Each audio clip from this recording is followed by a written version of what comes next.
Praise the Lord. खुदावंद यीशु मसीह के अजीम जलाली कद्दूस नाम में तमाम फजल टेलीविज़न देखने वाले नाजरीन की खिदमत में नाजरीन, मैं आपका मेज़बान पादरी ज़बलून दानिश आपकी खिदमत में हाजिर हूँ। और कलाम खुदा में लिखा है, यीशु मसीह ने कहा, मैं दुनिया का नूर हूँ। और उसके बाद कलीसिया को भी, ईमानदारों को भी मसीह ने फरमाया, तुम दुनिया के नूर हो। इस दुनिया में रहकर हम मसीह की रोशनी को लोगों तक पहुंचाते हैं ताकि वो अपने गुनाहों से तौबा करें, तारीकी से निकलकर मसीह की तरफ रुख करें, क्योंकि यीशु मसीह हकीकत ज़िंदगी की रोशनी है। तो आज जो स्टूडियो में गेस्ट मेरे साथ मौजूद हैं, मैं ईमान रखता हूं जब वो खुदा के कलाम की रोशनी को, गुफ्तो शनीद को आप तक पहुंचाएंगे, यकीनन आप बरकत पाएंगे। तो नाज़रीन, फ़र्स्ट ऑफ़ ऑल मैं अपने मेहमानों का तारुफ करवाना चाहता हूं। आज जो स्टूडियो में गेस्ट मेरे साथ मौजूद हैं, खुदावंद के खादिम पास्टर हारून भट्टी साहब। पादरी साहब, आपको वेलकम करता हूं। बहुत शुक्रिया आपका। तो जी नाजरीन, इसी तरह स्टूडियो में मौजूद हैं खुदावंद के खादिम एवेंजलिस्ट सागर सुहेल साहब। भाई, आपको भी वेलकम करता हूं। तो जी नाजरीन, इसी तरह स्टूडियो में मौजूद है खुदावंद की खादमा प्यारी बहन एवेंजलिस्ट आसिया तारक। सिस्टर जी, आपको भी वेलकम करता हूँ। तो जी नाजरीन, इसी तरह स्टूडियो में मौजूद हैं खुदावंद की खादमा एवेंजलिस्ट रीना तारक। सिस्टर जी, आपको भी वेलकम करता हूँ। तो नाजरीन, आइए अपनी आंखों को बंद करेंगे, सरों को झुकाएंगे। हम इस खूबसूरत प्रोग्राम का आगाज़ दुआ के साथ करेंगे और ईमान रखेंगे कि खुदावंद आज जितनी कलाम की डिस्कशन हो, खुदावंद आप सबको बरकत बख्शेगा। तो आइए अपनी आंखों को बंद करेंगे, सरों को झुकाएंगे और खुदावंद की खादमा सिस्टर रीना तारक दुआ में रहनुमाई करेंगी। जिंदा जलाली आसमानी बाप, तेरा शुक्र, तेरी तारीफ़, तेरी तमजीद हो। तू जो हमद के लायक है, सिताइश के लायक है, प्रस्तिश के लायक है। प्यारे यस्सु, हम तुझे सजदा करते हैं, तेरे हुजूर में आते हैं, तेरा शुक्रिया अदा करते हैं आज के इस मौका के लिए। हम तुझे मुबारक कहते हैं खुदावन। खुदा, आज का जो तेरा कलाम खुदावन हम शेयर करें, खुदावन तेरा पाक रूह मुसलसल हमारी रहनुमाई करे। खुदावन तेरे पाक रूह की रहनुमाई से खुदावन हम बोलें और खुदावन सुनने वाले नाजरीन उस कलाम से बरकत पाएँ।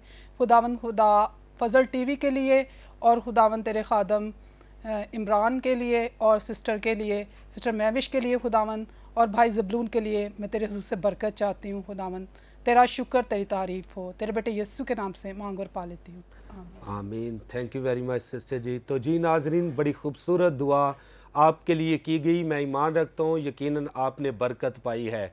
तो नाजरीन, अभी वक्त हुआ चाहता है, सुनेंगे खूबसूरत गीत जिसके बोल हैं, हम दो सना सुबह शाम करेंगे। और इस गीत को गाया है प्यारे भाई स्टीव इमरान ने, क्रिस इमरान ने और अगापे सिस्टर्स ने। मैं ईमान रखता हूँ जब ये गीत आप सुनेंगे, यकीनन आप बरकत पाएंगे।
तो जी नाजरीन, आपने खूबसूरत गीत सुना है, हम्दो सना सुबह शाम करेंगे।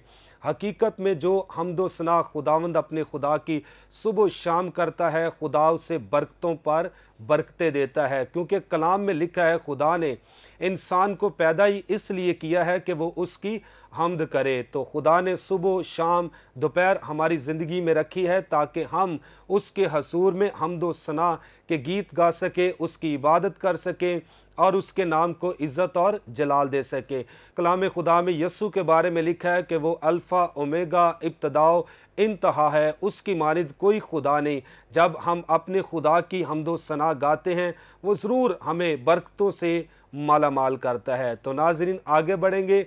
स्टूडियो में मौजूद हैं खुदावंद के खादिम एवेंजलिस्ट सागर सहेल साहब।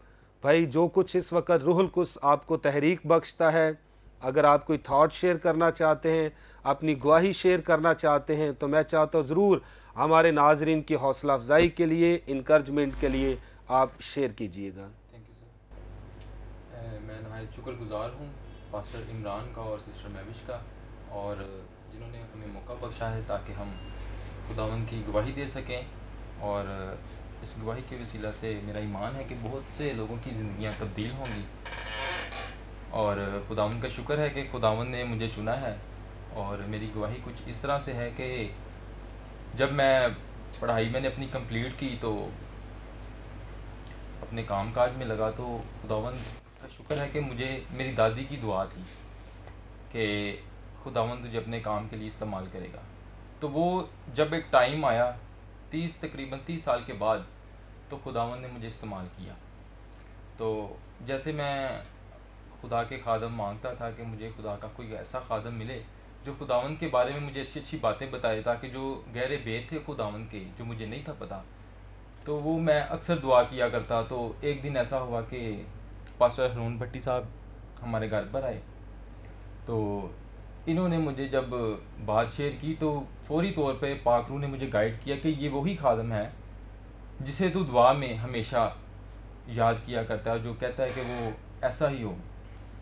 तो खुदा के खादम जब मुझे मिले तो तकरीबन एक साल हो गया है कि मैं इनके साथ इनका स्टूडेंट हूँ। New Haven Church of Ministry के साथ मैं काम कर रहा हूँ। और खुदा का शुक्र है, मुझे खुदा अपने काम के लिए बहुत इस्तेमाल कर रहा है। और मेरा ताल्लुक़ जो है क्लारकाबाद से है, और वहाँ पे भी हमारी कलीसिया है। तो खुदावंद अपने मुइज़ात कर रहा है।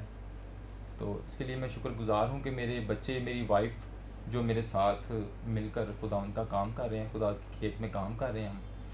तो अभी से ही खुदावंद ने मेरे बच्चों को भी चुन लिया है ताकि वो इसी तरह जैसे खुदा की मर्ज़ी है हमारी ज़िंदगी में वो पूरा हो।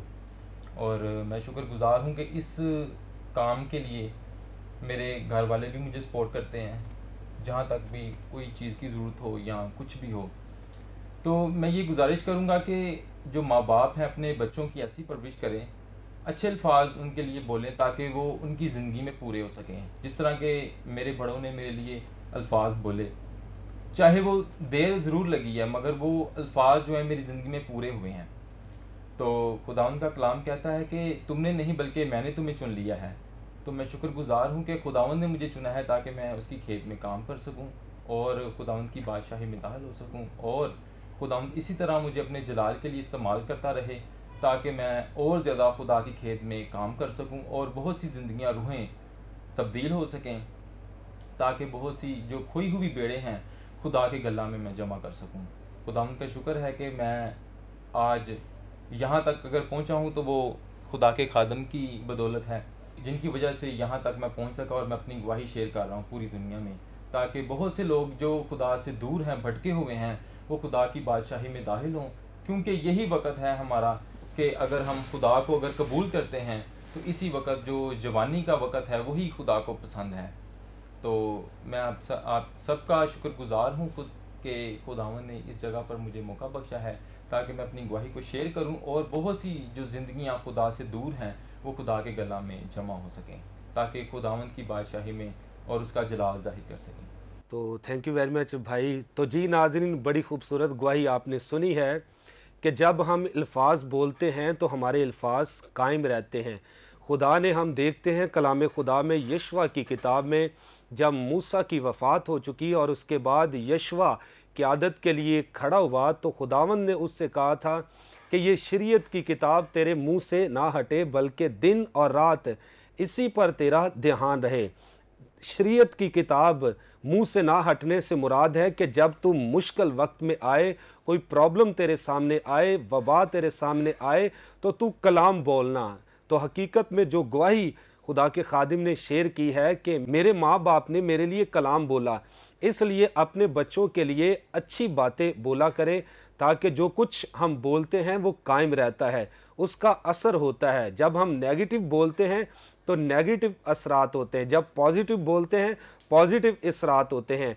तो इसलिए ज़रूरी है कि अपने बच्चों के लिए ना सिर्फ, बल्कि अपने बहन भाइयों के लिए, अपनी कलीसिया के लिए, अपने मुल्क के लिए, हर एक शख्स के लिए अच्छे अल्फाज अदा करने चाहिए, ताकि खुदावंद हमारी मदद करे, रहनुमाई करे, ताकि हमारे बोलने के सबब से दूसरा शख्स बरकत पाए। तो नाजरीन, इसी तरह आगे बढ़ेंगे। स्टूडियो में मौजूद है खुदावंद की खादमा सिस्टर आसिया तारक। सिस्टर, जो कुछ इस वक्त रूहुल कुद्स आपको भारता है, हमारे नाजरीन के सामने आप शेयर करना चाहती हैं, अगर अपनी गवाही शेयर करना चाहते हैं या कोई थॉट शेयर करना चाहते हैं, मैं चाहता हूँ ज़रूर हमारे नाजरीन की इंकरेजमेंट के लिए आप शेयर कीजिएगा। मैं तमाम देखने वाले सुनने वाले नाजरीन को सलाम पेश करती हूँ। अजीज़ो, खुदावंद का शुक्र अदा करते हैं इस वक्त के लिए जो खुदावंद ने एक बार फिर से हमें ये मौका दिया कि हम फजल टीवी पे आकर आप सब के कलाम की बातों को शेयर कर सकें और एक दूसरे के लिए, आप सब के लिए बरकत का बाइस ठहर सकें। आज का जो मेरा मौजू है वो मैं आपको बताना चाहती हूँ खुदावंद के कलाम मुक़द्दस में से कि सब्बत का एहतराम और पाक सब्बत की जो बरक़ात है उसके हवाले से। इसके लिए हम देखेंगे यसाया की किताब, उसका 58 बाब और उसकी 30 और 40 आयत में लिखा है, अगर तू सब्बत के रोज़ अपना पाँव रोके रखे और मेरे मुक़द्दस दिन में अपनी खुशी का तालिब ना हो और सब्बत को राहत और खुदावंद का मुक़द्दस और मुअज़्ज़म कहे और उसकी तज़ीम करे, अपना कारोबार ना करे और अपनी खुशी और बेफ़ायदा बातों से दस्तबरदार रहे, तब तू खुदावंद में मसरूर होगा और मैं दुनिया की बुलंदियों पर ले चलूँगा। मैं तुझे तेरे बाप याकूब की मेरास से खिलाऊंगा, क्योंकि खुदावंद ही के मुँह से ये इरशाद हुआ है। अजीज़ों, अभी हमने खुदावंद के कलाम मुक़द्दस में से पढ़ा है कि सब्बत रोज़ अपने पाँव को रोके ना रखे। मैं आपको बताना चाहती हूँ आगे जो हमने 14 आयत में पढ़ा है कि यीशु ने कहा है, खुदावंद का कि खुदावंद में मसरूर रहे तो मैं तुझे दुनिया की बुलंदियों पर ले चलूँगा। अगर आप चाहते हैं कि आप दुनिया की बुलंदियों पर जाएं तो अपने पाँव को रोके ना रखें, बल्कि पाक इतवार की इबादत में आप शामिल हुआ करें। ज़रूर खुदावंद की शुक्रगुजारी किया करें, क्योंकि जब मैं पाक सब्बत के तल्लुक़ से आपको बताना चाहती हूँ कि यीशु के ज़माना में जो सब्बत का दिन था वो हफ्ते का दिन था, लेकिन यीशु के जी उठने के बाद जो सब्बत हमारा बनता है वो हफ्ते का पहला दिन यानी संडे की इबादत है। और देखें कि हम पैदाइश में देखते हैं कि खुदा ने 6 दिन काम किया लेकिन 7वें दिन आराम किया। मैं आपको ये बताना चाहती हूँ कि खुदावंद 6 दिन हमें संभालते हैं। हम सुबह उठते हैं, हमने दुआ की ना की, कलाम पढ़ा ना पढ़ा, हम अपने अपने काम काज में लग जाते हैं और खुदावंद हमारी फ़िक्र करता है, हमारी तमाम ज़रूरतों को पूरा करता है, ज़रा ज़रा मतलब को पूरा करता है, तो खुदावंद हमें संभालता है।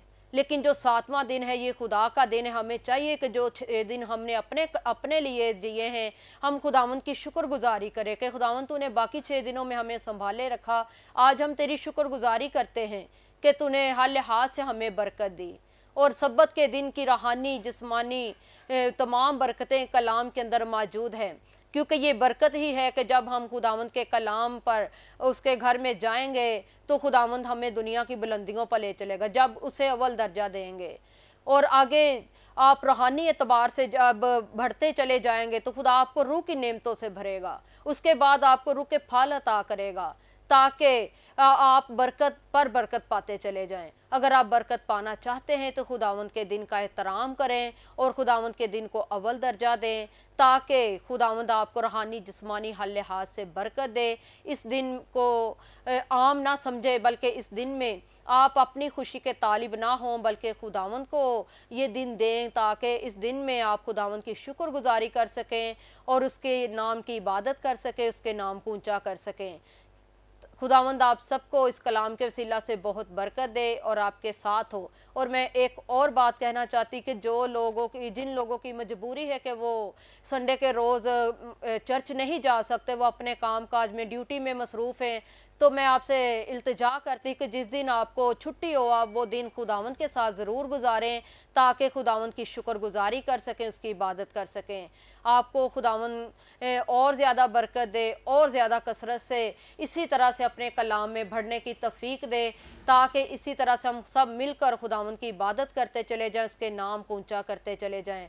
तो आपने आज कलाम मुक़द्दस में से सीखा है कि खुदावंद के घर में जाने की क्या हमें बरकत मिलती है। जब हम खुदावंद के घर में जाते हैं जिस्म की हालत में रहते हुए रूह से उसकी इबादत करते हैं, तो वो हमें रूह की नेमतों से भर देता है और रूह के फलों को हमें अता करता है। खुदावंद आप सबको बरकत दे, आप सबकी सलामती हो, आमीन। Thank you very much sister ji. तो जी नाज़रीन, बड़ी खूबसूरत तरीके से खुदा की खादमा ने खुदा के कलाम में से चंद बातें आपके सामने डिलीवर की हैं। हकीकत में संडे का रोज़ एक अहम दिन है जिसमें हम खुदावंद की इबादत करते हैं, खुदावंद के नाम को इज़्ज़त और जलाल देते हैं। वैसे तो सारे दिन ही मुक़द्दस हैं, लेकिन हम देखते हैं कि अगर हम दूसरे दिन काम काज करते हैं, स्पेशली संडे को हमें छुट्टी होती है, तो ज़रूरी है कि संडे को रोज़ अपने खुदावंद की हमें इबादत करनी चाहिए, उसके नाम को इज़्ज़त और जलाल देना चाहिए। सम टाइम ये होता है कि हम दूसरे सारे दिन काम काज करते हैं अपने और खुदा को वक्त नहीं देते, लेकिन संडे को रोज़ छुट्टी के वक्त भी हम खुदा को टाइम नहीं देते। इसलिए ज़रूरी है कि अपने खुदा को हमें वक्त देना चाहिए जिसने हमें पैदा किया है, क्योंकि बाइबल ये बताती है कि खुदा ने पैदा ही इसलिए हमें किया है ताकि हम उसकी हम्द करें। ज़रूरी है कि खुदा की हम्द की जाए, उसके नाम को जलाल दिया जाए। जब आप ऐसा करेंगे तो खुदा अपनी बरक़ात को हम पर नाजिल करेगा और अपने आसमान को खोल कर हर ज़रूरत को पूरा करेगा। तो नाज़रीन, आगे हम बढ़ेंगे। स्टूडियो में मौजूद हैं खुदावंद की खादमा सिस्टर रीना तारक। सिस्टर, जो कुछ खुदा ने इस वक्त आपके दिल में रखा है कि आप हमारे नाज़रीन की हौसला अफजाई के लिए खुदा के कलाम में से बातें शेयर करें या कोई गवाही शेयर करना चाहते हैं, तो आप ज़रूर डिलीवर कीजिएगा। यीशु मसीह के ज़िंदा पाक और जलाली नाम में तमाम देखने वाले नाज़रीन की सलामती हो। हम खुदावंद के कलाम में से आज देखेंगे यीशु मसीह हमारा हकीकी दूल्हा है। खुदावंद के ज़िंदा पाक कलाम में से देखेंगे यूहन्ना 4 बाब उसकी 13 तक 24 आयात। खुदावंद के ज़िंदा पाक कलाम में इस तरह से लिखा है, यीशु ने जवाब में उससे कहा, जो कोई इस पानी में से पीता है वो फिर प्यासा होगा, मगर जो कोई उस पानी में से पिएगा जो मैं उसे दूंगा वो अबद तक प्यासा ना होगा, बल्कि जो पानी मैं उसे दूंगा वो उसमें एक चश्मा बन जाएगा जो हमेशा की ज़िंदगी के लिए जारी रहेगा। औरत ने उससे कहा, ऐ खुदावन, वो पानी मुझको दे ताकि मैं ना प्यासी हूँ ना पानी भरने को यहाँ तक आऊँ। यीशु ने उससे कहा, जा अपने शोहर को यहाँ बुला ला। औरत ने जवाब में उससे कहा कि मैं बेशोहर हूँ। यीशु ने उससे कहा, तूने खूब कहा कि मैं बेशोहर हूँ, क्योंकि तू 5 शोहर कर चुकी है और जिसके पास तू अब है वो तेरा शोहर नहीं। ये तूने सच कहा। औरत ने उससे कहा, ऐ खुदावंद, मुझे मालूम होता है कि तू नबी है। हमारे बाप दादा ने इस पहाड़ पर प्रस्तिश की और तुम कहते हो कि वो जगह जहाँ प्रस्तिश करना चाहिए यरूशलेम में है। यीशु ने उससे कहा, ऐ औरत, मेरी बात का यकीन कर कि वो वक्त आता है कि तुम ना तो इस पहाड़ पर बाप की प्रस्तिश करोगे ना यरूशलेम में। तुम जिसे नहीं जानते उसकी प्रस्तिश करते हो, हम जिसे जानते हैं उसकी प्रस्तिश करते हैं, क्योंकि निजात यहूदियों में से है। मगर वो वक्त आता है, बल्कि अब ही है, कि सच्चे परस्तार बाप की प्रस्तिश रूह और सच्चाई से करेंगे, क्योंकि बाप अपने लिए ऐसे ही परस्तार ढूंढता है। खुदा रूह है और ज़रूर है कि उसके परस्तार रूह और सच्चाई से उसकी प्रस्तिश करें। नाजरीन, इस हवाला में हम देखते हैं कि यीशु मसीह ने उस औरत से कहा कि जो पानी मैं दूंगा वो पानी उसमें एक चश्मा बन जाएगा जो हमेशा की ज़िंदगी के लिए जारी होगा। तो उस औरत ने यीशु को जवाब में कहा कि मुझे वो पानी पिला ताकि मैं ना प्यासी हूँ ना यहाँ पर पानी भरने के लिए आऊँ। यीशु मसीह ने उससे बोला कि तो अपने शोहर को बुला ला, और उस औरत ने जवाब में कहा कि मैं बेशोहर हूँ। यीशु ने कहा कि तूने खूब कहा कि मैं बेशोहर हूँ, क्योंकि तू 5 शोहर कर चुकी है और छठा जो है वो भी तेरा शोहर नहीं। अजीज़ों, यीशु मसीह वो 7वां हकीकी दुल्हा था जिससे वो औरत मिली। यीशु मसीह हकीकी दुल्हा है और कलीसिया उसकी दुल्हन है। वो औरत दुनिया में सुकून, इत्मीनान, खुशी और नजात चाहती थी, और उसने एक शोहर किया, दूसरा किया, तीसरा किया। उसको करते करते उसने 5 शोहर किए, लेकिन उसको वो खुशी ना मिली। छठा भी उसका शोहर नहीं था। यीशु मसीह ने उसको हकीकी खुशी का पैगाम दिया, नजात दी, हमेशा की ज़िंदगी का पैगाम सुनाया। आज के माशरे में मैं बताना चाहती हूँ कि हमारी जो बहनें हैं, माएँ हैं, बेटियाँ हैं, वो दूसरे तहजीब व तमद्दन की तरफ राग़ब हैं, और वो सोचती हैं कि शायद दूसरे तहजीब व तमद्दन से हमें खुशी मिलेगी, हमें निजात मिलेगी, हमें रिहाई मिलेगी, हमें इत्मीनान मिलेगा, जबकि ऐसा कुछ नहीं है। हकीकी ज़िंदगी, हकीकी सुकून, हमेशा की ज़िंदगी, अब्दी इत्मीनान सिर्फ़ और सिर्फ यीशु मसीह के पास है। और इसी तरह आज के माशरे में जो शादीशुदा बहनें हैं, उनकी ज़िंदगी, उनके ख़ानदानों में भी बहुत सारे मसाइल पाए जाते हैं। ख़ानदानी झगड़े, बेयकीनी, बेइत्मीनानी, बेसुकूनी ख़ानदानों में पाई जाती है। उसकी वजह सिर्फ़ और सिर्फ यीशु मसीह के साथ ना चलना है। आप यीशु मसीह का पल्ला पकड़ें, चाहे आप शादीशुदा हैं या गैर शादीशुदा हैं। जब आप यीशु मसीह का पल्ला पकड़ेंगी तो यीशु मसीह आपको अच्छा शोहर देगा, जो आपके साथ वफ़ादार होगा, जो आपको हर खुशी भी देगा, इत्मीनान भी देगा, नजात भी देगा, और हमेशा दुख सुख में आपके साथ रहेगा।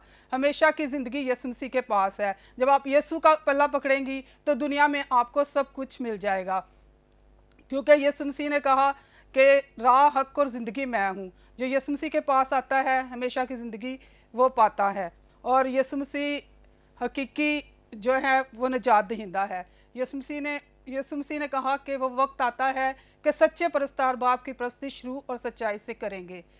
तो जब हम रूह और सच्चाई से यीशु मसीह की प्रस्तिश करेंगे तो यीशु मसीह यकीनन हमारे साथ साथ रहेगा, और हर काम में, हर ज़िंदगी के मसले में वो हमारे साथ होगा, और हमें फिर किसी चीज़ की कमी नहीं होगी। इस कलाम के वसीला से आप सबको बड़ी बरकत मिले।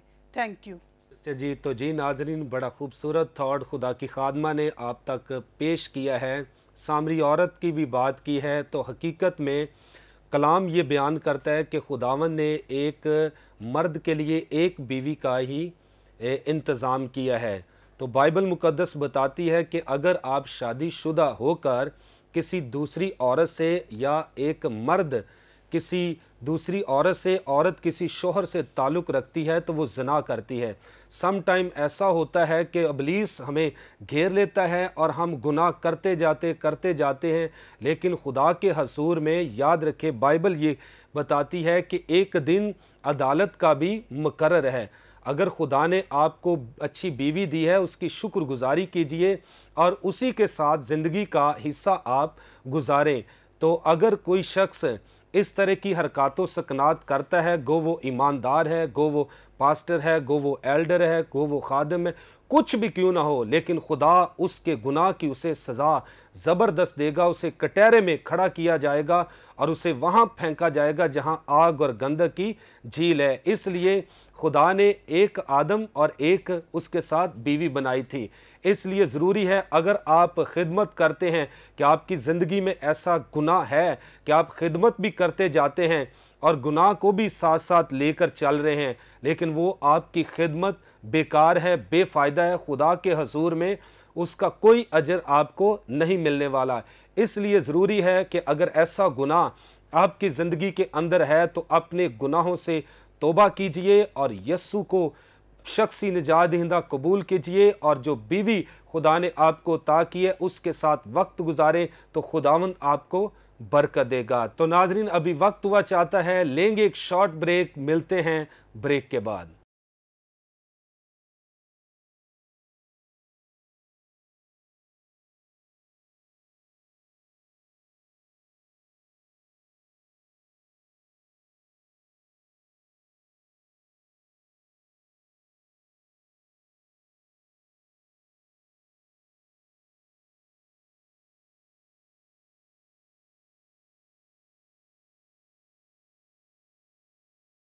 वेलकम बैक नाजरीन, आप देख रहे हैं प्रोग्राम ग्रेस फॉर ऑल। तो ब्रेक पर जाने से पहले बड़ी खूबसूरत गवाहियाँ, थॉट आप तक पहुँचाए गए। तो क्योंकि बाइबल मुकद्दस में लिखा है खुदा ने सारी कायनात को बनाया, सूरज, चाँद, सितारे, नबादात, जमादात, ये सारी चीज़ों को जब खुदा ने बना लिया और जब आदम को बनाया तो खुदा ने कहा बहुत अच्छा है।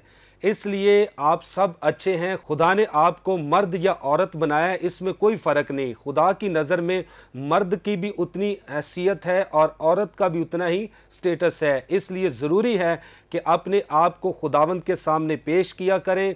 मुकम्मल तौर पर खुदावंद की हजूरी में आकर उसकी शुक्रगुजारी करेंगे तो खुदावंद आपको बरकत देगा। तो हम मज़ीद आगे बढ़ेंगे। तो आज खुदा के खादिम हमारे साथ मौजूद हैं जो कलाम की खिदमत सर अंजाम देंगे, पास्टर हारून भट्टी साहब। पादरी साहब, जो कुछ खुदा ने आपके दिल में रखा है कि आप हमारे नाजरीन की इनकरेजमेंट के लिए, हौसला अफजाई के लिए शेयर करें, मैं चाहता हूं कि ज़रूर आप डिलीवर कीजिएगा। शुक्रिया, थैंक यू। आज का हमारा मौजू है जो कि पूरी दुनिया में बड़ा इस बात का चर्चा है, यीशु मसीह की आमद-ए-सानी कि यीशु मसीह कब आएंगे। तो आइए ज़रा कलाम मुक़द्दस में इसकी रहनुमाई लेते हैं।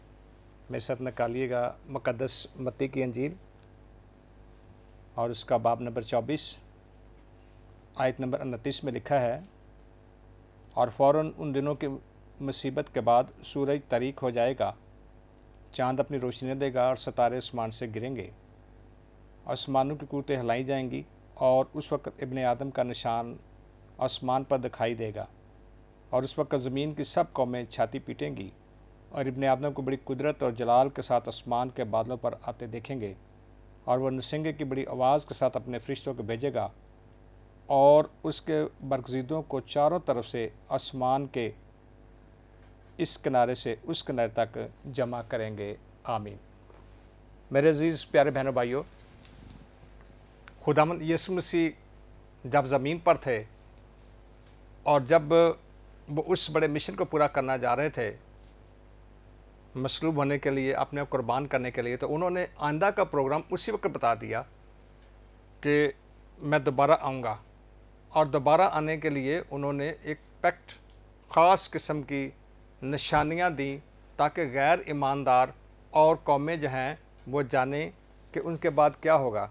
तो सबसे पहले जो यीशु मसीह ने कहा वो थी हैकल की बर्बादी, कि हैकल बर्बाद हो जाएगी और इस पत्थर पर कोई पत्थर बाकी ना रहेगा।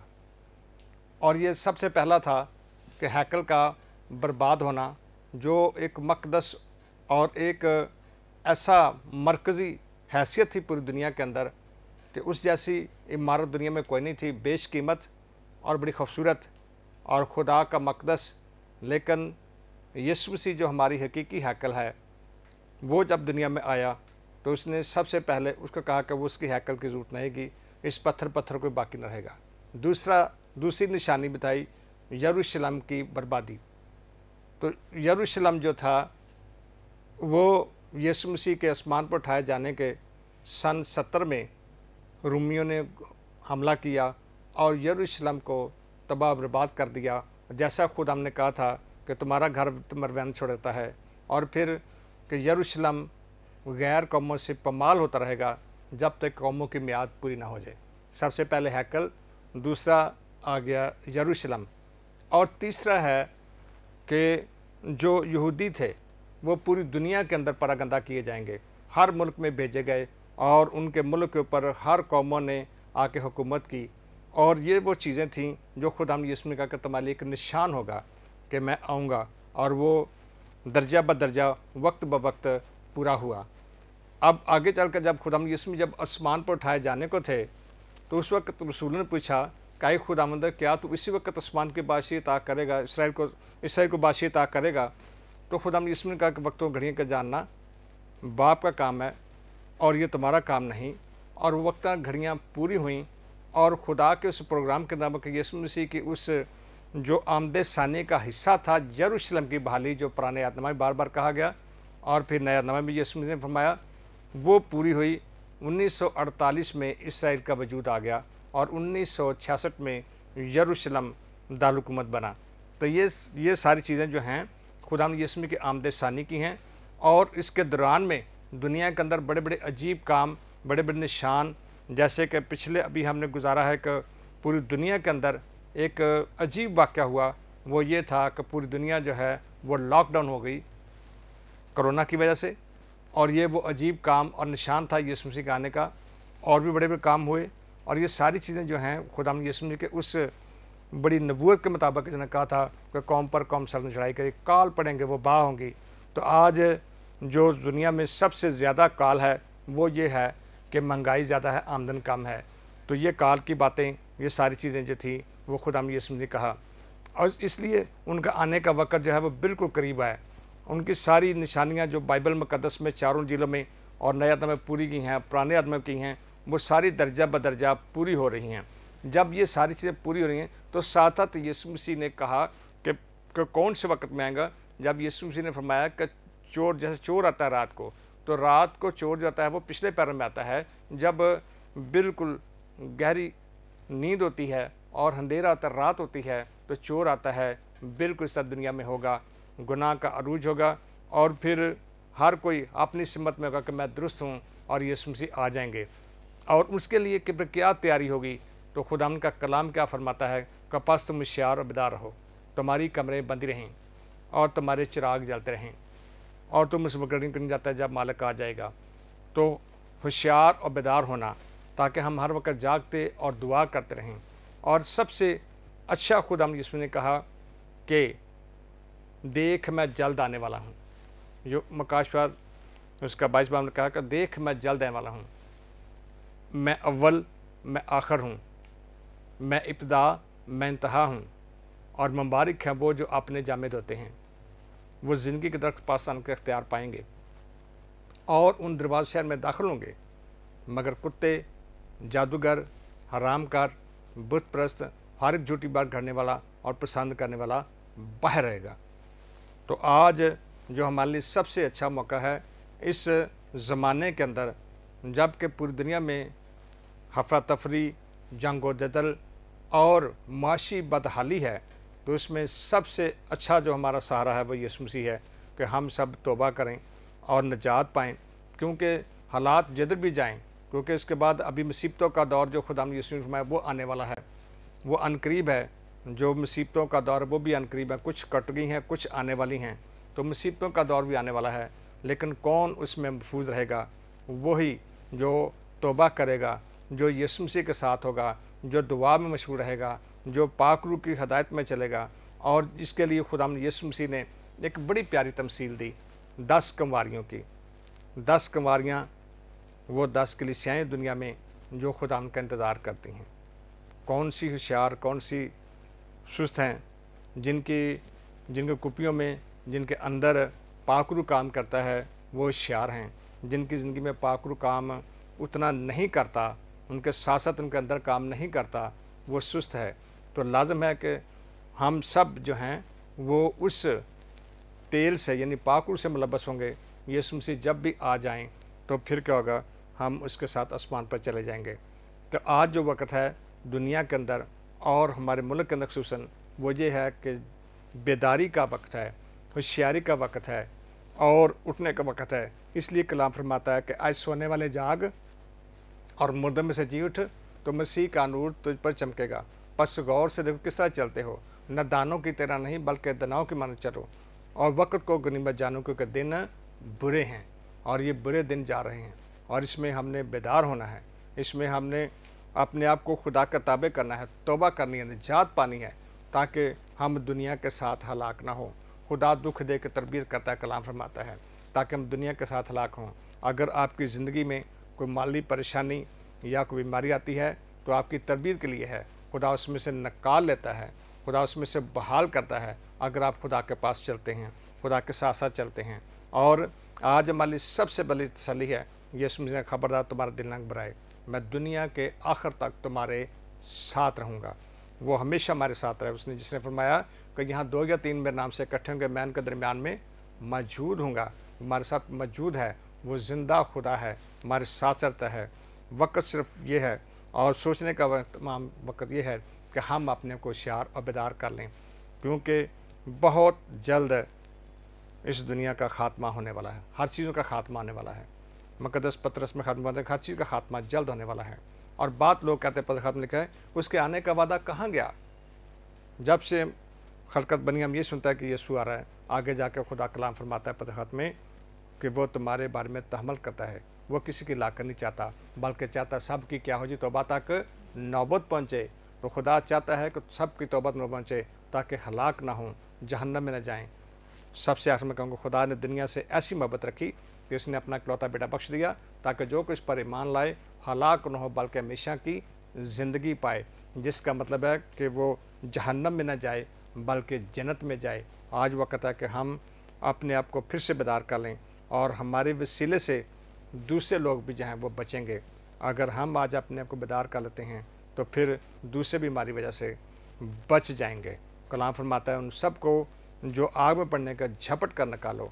निकालने का वक्त है, खुद बचने का वक्त है, और दूसरों को भी बचाने का वक्त है। सो खुद हम आज के इस कलाम में हमें बेदार करे, होशियार करे, ताकि हम फिर से अपने आप को खुदा के साथ पवित्रता कर लें, ताकि जब वो आसमान पर बादलों पाएगा तो हमें उड़ कर उस तक इकबाल करेंगे, और फिर हम हमेशा उसके साथ रहेंगे। खुदा ने इस कलाम से हम सबको बरकत बख्शे, आमीन। थैंक यू वेरी मच पादरी साहब। तो जी नाजरीन, बड़ा खूबसूरत कलाम आपने सुना है। खुदा के खादिम ने आमद सानी के ताल्लुक़ से बयान किया है। हकीकत में मुकाशफा की किताब भी बयान करती है, आसमान के बादलों में यीशु मसीह नासरी जल्द आने वाला है। और ये भी लिखा है कि हर एक के काम के मुआफिक देने के लिए अजर मसीह खुदावंद के पास है। इस दुनिया के अंदर जो कुछ हम काम करते हैं, मसीह खुदावंद उसका अजर ज़रूर देगा। और बाइबल मुक़द्दस में ये भी लिखा है कि हर एक शख्स की किताब है, जिसमें हर रोज़ रूटीन के मुताबिक हम काम काज करते हैं।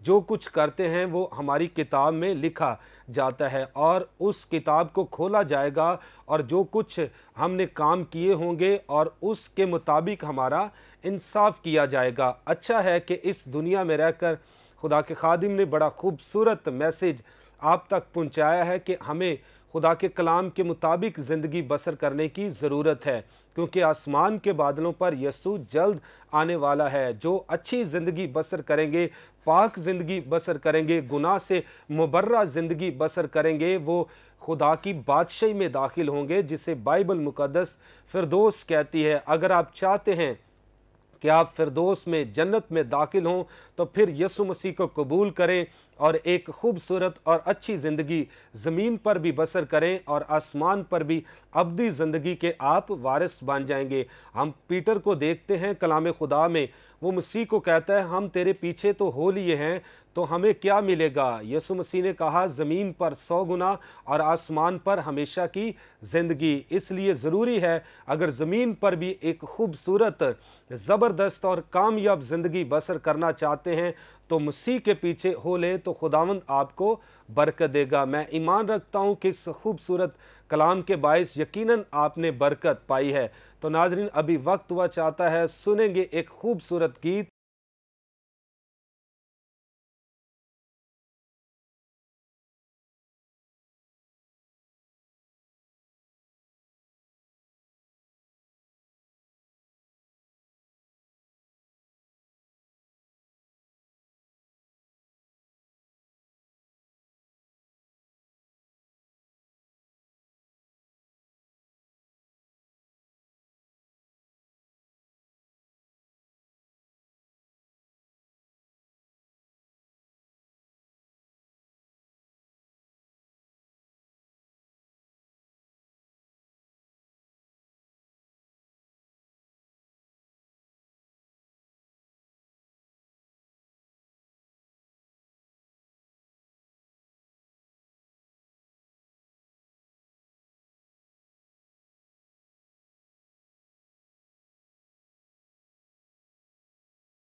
तो जी नाजरीन, आपने खूबसूरत गीत सुना है। रूह के ताल्लुक से मैं ईमान रखता हूँ यकीनन खुदा ने आपको छुआ है। तो हकीकत में रूह के बगैर परस्तिश करना बेफ़ायदा है, रूह के बगैर कलाम की मुनादी करना बेफ़ायदा है, रूह के बगैर खिदमत करना बेफ़ायदा है। अगर रूह में हम खिदमत करते हैं, रूह में हम चलते हैं, तो खुदा हमारी मदद करता है और अपनी बादशाही में अपने जलाल के लिए हमें इस्तेमाल करता है। ज़रूरी है कि रूहुल कुद्स नाजिल हो चुका है। रूह के बगैर हम इस दुनिया में कुछ भी नहीं कर सकते। और बाइबल मुकद्दस में अमाल की किताब में लिखा है, जब रूहुल कुद्स तुम पर नाजिल होगा तो तुम कुव्वत पाओगे, तो फिर तुम यहूदिया, यरूशलेम और ज़मीन की इंतहा तक मेरे गवाह ठहरोगे। रूहुल कुद्स हमें ताकत देता, रूहुल कुद्स हमारा ज़ोर, रूहुल कुद्स हमारी कुम्मक है। इसलिए रूह से भरकर इस दुनिया में खुदा की बादशाही में काम करेंगे तो यकीनन खुदा आपको बरकत बख्श देगा। तो नाज़रीन, अभी वक्त हुआ चाहता है हम आपके लिए दुआ करेंगे। आप जहां कहीं से भी हमें वॉच कर रहे हैं, ईमान के साथ अपनी बीमारी पर अपना हाथ रखें। खुदावंद यकीनन आपको छुएगा और बरकत बख्शेगा। आइए अपनी आंखों को बंद करेंगे, सरों को खुदावंद की हजूरी में झुकाएंगे और हम आपके लिए दुआ करेंगे। खुदावंद जिंदा जलाली आसमानी बाप, यीशु मसीह के पाक नाम में हम सारे खादम मिलकर ए खुदावंद तेरी हजूरी में झुकते हैं और ईमान रखते हैं कि तू आज भी मौज से करता है, तू आज भी हाथ बढ़ाता है, तू आज भी बंधनों को तोड़ता है, तू आज भी कलाम नाजिल करता है। और बाइबल मुकद्दस में लिखा है कि तू अपना कलाम नाजिल फरमाकर शिफा देता है।